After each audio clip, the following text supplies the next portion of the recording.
Hello दोस्तों, मेरे channel पर आपका बहुत बहुत स्वागत है। हम लोग आज बात करने जा रहे हैं कि 11th जेपीएससी का विज्ञापन कब तक आ रहा है। 11th जेपीएससी के लिए आपकी तैयारी क्या होनी चाहिए, किस प्रकार की रणनीति आपको अभी से ही बनानी चाहिए। ठीक है, तो देखिए 11th जेपीएससी का विज्ञापन कब आएगा, इस संबंध में हम लोग बात करेंगे। आज सबसे पहले हम लोग बात करते हैं कि 11th जेपीएससी की क्या रणनीति जो है सो आपकी होनी चाहिए। ठीक है, एग्जाम जो होता है हम लोग सब जानते हैं कि प्रारंभिक परीक्षा और मुख्य परीक्षा। तो सबसे पहले प्रारंभिक परीक्षा के बारे में बात करते हैं, पीटी के बारे में बात करते हैं। पीटी में 2 पेपर होता है, एक पेपर सामान्य अध्ययन का और एक पेपर झारखंड का होता है। ठीक है, कुल 200 प्रश्न जो पूछे जाते हैं, तो इसमें 110 प्रश्न जो होते हैं वह झारखंड से ही संबंधित होते हैं। मतलब साफ है कि अगर झारखंड पर आपका कमांड हो गया, झारखंड को बेहतर तरीके से अगर आप तैयार कर लेते हैं तो आराम से आप जो है सो पीटी एग्जाम को पास कर जाइएगा। इसमें कहीं कोई किंतु परंतु नहीं है ना, क्योंकि सेकंड पेपर में 100 क्वेश्चन झारखंड का और फर्स्ट पेपर में भी 100 क्वेश्चंस में 10 क्वेश्चंस जो होगा वो झारखंड से ही होगा। मतलब 110 प्रश्न आपको सिर्फ एक ही सब्जेक्ट देगा और वो है हमारा झारखंड सेक्शन। ठीक है, तो झारखंड को आपको बेहतर तरीके से जो है सो तैयार करना है। झारखंड के लिए क्या करना चाहिए, तो बाजार में बहुत सारी किताबें उपलब्ध हैं। तो बाजार में जो भी किताबें उपलब्ध हैं, तो कुछ पुस्तकों को जो है सो आप अपना आधार बनाइए। जैसा कि हम लोग बात कर सकते हैं कि अगर हम लोग लूसेंट के झारखंड को देखें तो लूसेंट का जो झारखंड का जो किताब है उसमें इतिहास सेक्शन काफी बेहतर तरीके से दिया हुआ है।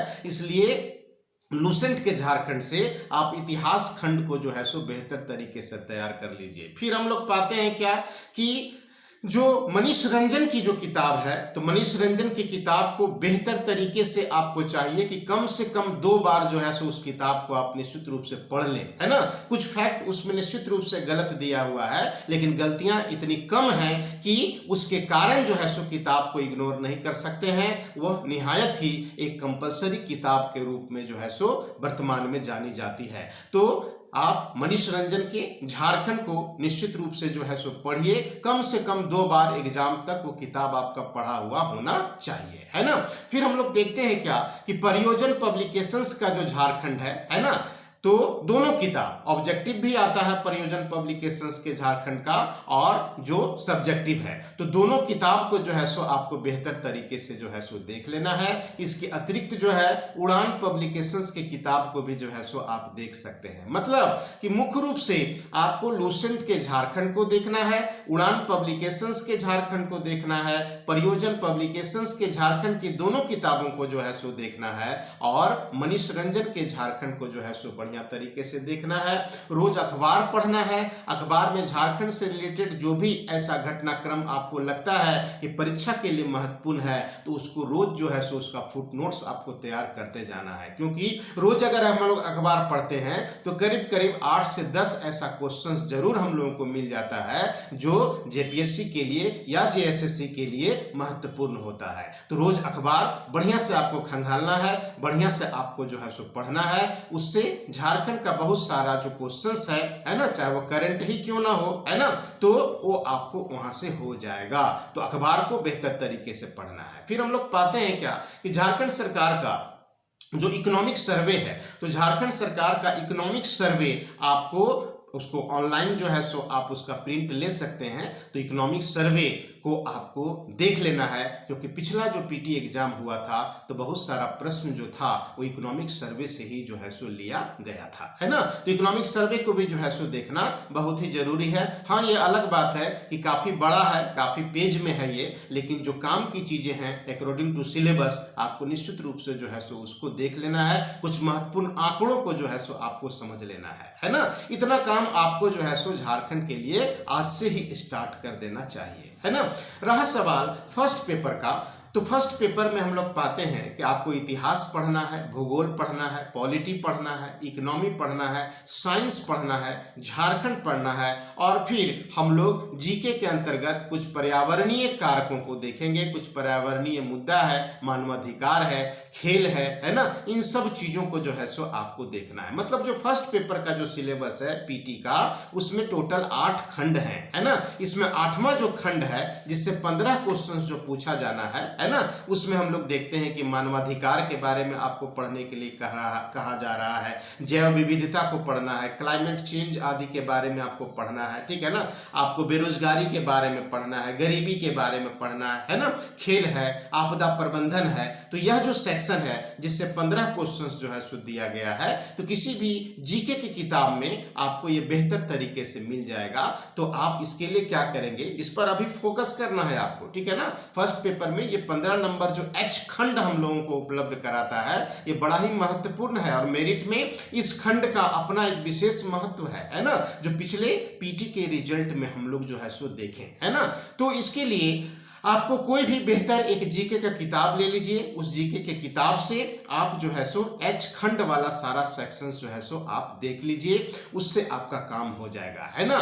जहां तक बात इतिहास का है तो 15 प्रश्न जो है सो आपको इतिहास से पूछे जाएंगे। इसके लिए 5 प्रश्न निर्धारित किया गया है, प्राचीन भारत, 5 प्रश्न मध्यकालीन भारत और 5 प्रश्न जो है वो आधुनिक भारत। तो आप एस के पांडे की तीनों किताब, प्राचीन, मध्यकालीन और आधुनिक, तो एस के पांडे की किताब से आप इतिहास खंड को जो है सो आप देख लें, पूरे किताब को जो है सो आपको पढ़ लेना है, एक रूटीन बना करके पढ़ना है। इस प्रकार से रूटीन अपना बना लीजिए 6 से 8 घंटे का पर डे, कि आपका हर सेक्शन जो है थोड़ा थोड़ा रोज होता रहे, है ना। ज्योग्राफी के लिए आपको क्या करना है, तो ज्योग्राफी में एक बहुत ही महत्वपूर्ण बात है कि हम लोग को वर्ल्ड ज्योग्राफी जो है सो नहीं पढ़ना है ना, इंडियन ज्योग्राफी पर ही जो है सो आपको फोकस करना है। तो इसके लिए महेश वर्णवाल की जो भूगोल की किताब आती है, तो महेश वर्णवाल की भूगोल की किताब से आप इसको जो है सो कर सकते हैं। एनसीईआरटी का जो किताब है 11th और 12th क्लास का, तो एनसीईआरटी की किताब के ज्योग्राफी सेक्शंस को 11th और 12th वाला, उसको भी एक राउंड आप जो है सो देख लेंगे और महेश वर्णवाल की किताब को आप बढ़िया से पढ़ते हैं तो ज्योग्राफी का क्वेश्चंस जो है सो आपका नहीं छूटेगा। जब इंडियन पॉलिटी और गवर्नेंस की बात आती है तो इसके लिए पूरी तरह से एम लक्ष्मीकांत की किताब पर हम लोगों को निर्भर रहना है। एम लक्ष्मीकांत की किताब भारतीय राज व्यवस्था आपको देखना है और एम लक्ष्मीकांत की किताब भारतीय शासन, है ना, ये भी जो है सो आपको देखना है। इससे जो है सो जो प्रश्न पूछे जाएंगे, total number of questions polity और गवर्नेंस से पूछा जाएगा 10, है ना, तो ये आपका इससे जो है सो कवर हो जाएगा। फिर जब हम लोग इकोनॉमी की बात करते हैं तो इकोनॉमी के लिए आपको बहुत मोटा मोटा किताब फिलहाल पढ़ने की आवश्यकता नहीं है। आप प्रतियोगिता दर्पण के अर्थव्यवस्था के अतिरिक्तांक को जो है सो आप खरीद लीजिए और उस पुस्तक को जो है सो बेहतर तरीके से आप पढ़िए। और फिर एनसीईआरटी का जो इकोनॉमी सेक्शन है ना, खास करके 8th क्लास से लेकर के 12th क्लास तक, तो उसको एक राउंड जो है सो आप देख लीजिए अकॉर्डिंग टू सिलेबस। जो सिलेबस में कह रहा है, पूरा किताब नहीं पढ़ना है एनसीईआरटी का, क्योंकि एनसीईआरटी में जितना भी चैप्टर है वो हमारे सिलेबस से मैच नहीं करता है, ठीक है ना। तो जो महत्वपूर्ण, जो इंपॉर्टेंट जो आपका चैप्टर मिलेगा एनसीईआरटी में, जो आपके सिलेबस में भी है, उसी को आपको जो है सो देखना है। फिर साइंस एंड टेक्नोलॉजी की अगर हम लोग बात करें तो साइंस एंड टेक्नोलॉजी के लिए आपको क्या करना चाहिए, तो साइंस एंड टेक्नोलॉजी के लिए आपको लूसेंट के सामान्य विज्ञान से जो है सो आप इसको करिए, है ना। अगर सिलवंत सिंह की किताब आप पढ़ सकते हैं तो निश्चित रूप से बहुत ही अच्छा होगा। तो सिलवंत सिंह के विज्ञान से भी आप जो है सो तैयारी कर सकते हैं। लूसेंट के सामान्य विज्ञान को भी जो है सो आप देख सकते हैं। इसके अतिरिक्त परीक्षा वाणी का एक एग्रीकल्चर आता है, कृषि, है ना, सामान्य अध्ययन श्रृंखला के अंतर्गत ही परीक्षा वाणी की एक कृषि जो है सो पुस्तक आती है एग्रीकल्चर के लिए, क्योंकि 6 प्रश्न एग्रीकल्चर से होगा। तो आप परीक्षा वाणी की कृषि को जो है सो खरीद सकते हैं और वहां से जो है सो इसको आप कर सकते हैं, है ना। तो साइंस जो है सो यहाँ से आपका जो है सो हो जाएगा। फिर जो है अगर हम लोग झारखंड की बात करें, फर्स्ट पेपर वाला झारखंड, तो इसके लिए आपको अलग से नहीं करना है। सेकंड पेपर आप कर ही रहे हैं तो वहां से आपका ये स्वतः ही हो जाएगा। फिर करंट अफेयर्स से 15 क्वेश्चंस है, समसामयिक घटनाक्रम। तो हम आपसे अपेक्षा करते हैं कि निश्चित रूप से आप कोई भी प्रतियोगी पत्रिका जो है, चाहे वो क्रॉनिकल हो या दर्पण हो या दृष्टि पब्लिकेशंस का मैगजीन हो, तो कोई भी पत्रिका आप निश्चित रूप से जो है सो पढ़ रहे हैं। योजना और कुरुक्षेत्र को जो है सो आप रेगुलर पढ़ रहे हैं तो वहां से करंट अफेयर्स आपका जो है सो निश्चित रूप से हो जाएगा। तो डेली अखबार पढ़ना है, कोई भी एक प्रतियोगी पत्रिका, चाहे प्रतियोगिता दर्पण आप पढ़ें या फिर क्रॉनिकल पढ़ें या दृष्टि पब्लिकेशंस की पत्रिका को पढ़ें, है ना, आपका करंट यहाँ से जो है सो हो जाएगा। तो कहने का कुल मतलब ये है कि आज और अभी से जो है सो आप तैयारी स्टार्ट कर देंगे, है ना, क्योंकि हम लोग पाते हैं क्या कि मुख्य परीक्षा का जो सिलेबस है और प्रारंभिक परीक्षा का जो सिलेबस है, तो हम लोग पाते हैं क्या कि मुख्य परीक्षा में भी एक बहुत बड़ा भाग जो है वो प्रारंभिक परीक्षा की तैयारी से ही जो है सो आपका पूरा होना है। मतलब कि जितना भी ऑब्जेक्टिव क्वेश्चंस हम लोग देखते हैं कि मुख्य परीक्षा में जो पूछे जाते हैं, करीब करीब 160 प्रश्न जो पूछे जाएंगे आपको मुख्य परीक्षा में, वो ऑब्जेक्टिव होगा और वो फर्स्ट पेपर की तैयारी से ही आप उसको जो है सो कर सकते हैं, है ना। अब लगे हाथ क्या है कि मेंस पर भी आपको जो है सो काम थोड़ा थोड़ा स्टार्ट करना है, क्योंकि पीटी के बाद आपको बहुत ज़्यादा समय नहीं मिलेगा, है ना। तो पिछला जो रिकॉर्ड हम लोग देख रहे हैं जेपीएससी का, पिछला जो रिजल्ट हुआ है ना 7 से 10 जेपीएससी का जो रिजल्ट हुआ, उसके आधार पर ये निश्चित रूप से हम लोग कह सकते हैं कि आपको लैंग्वेज और लिटरेचर का पेपर को बेहतर तरीके से तैयार करना है। अगर आप खोरठा सब्जेक्ट अगर सेलेक्ट किए हैं तो खोरठा सब्जेक्ट को बेहतर तरीके से तैयार कीजिए। एक राउंड जो है सो पूरा सिलेबस आप पढ़ जाइए और संभव हो तो खुद ही जो है सो उसका आप नोट्स बना लीजिए, है ना। किसी भी अच्छे संस्थान का अगर खोरठा का नोट्स आपके पास है तो उसको आधार बनाते हुए खुद जो है सो अपना एक नोट्स जो है सो आप डेवलप कर सकते हैं, है ना। प्रारंभिक परीक्षा देने जाने के पहले कम से कम लैंग्वेज और लिटरेचर वाला पेपर आपका जो है सो तैयार हो जाना चाहिए। और साथ साथ आप पब्लिक एडमिनिस्ट्रेशन वाला जो सेक्शन है, तो पब्लिक एडमिनिस्ट्रेशन मुख्य परीक्षा में पब्लिक एडमिनिस्ट्रेशन वाला जो खंड आपको पढ़ना है, तो पब्लिक एडमिनिस्ट्रेशन को भी जो है सो आप तैयार कर लीजिए, है ना। इतना काम आपको फिलहाल आज से ही स्टार्ट कर देना चाहिए, है ना। अब हम लोग बात करते हैं कि विज्ञापन कब तक आ रहा है ना।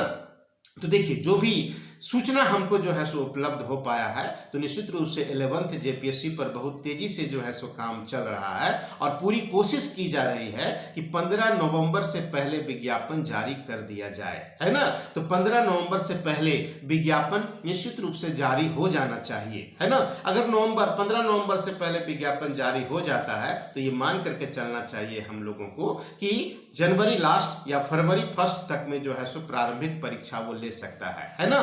उसके बाद मुख्य परीक्षा में बहुत ज्यादा समय आपको नहीं मिलेगा, तो रणनीति कुछ इस प्रकार का बनाइए, स्ट्रेटजी कुछ इस प्रकार का बनाइए कि आपका साध्य जो है वो पूरा हो सके, है ना।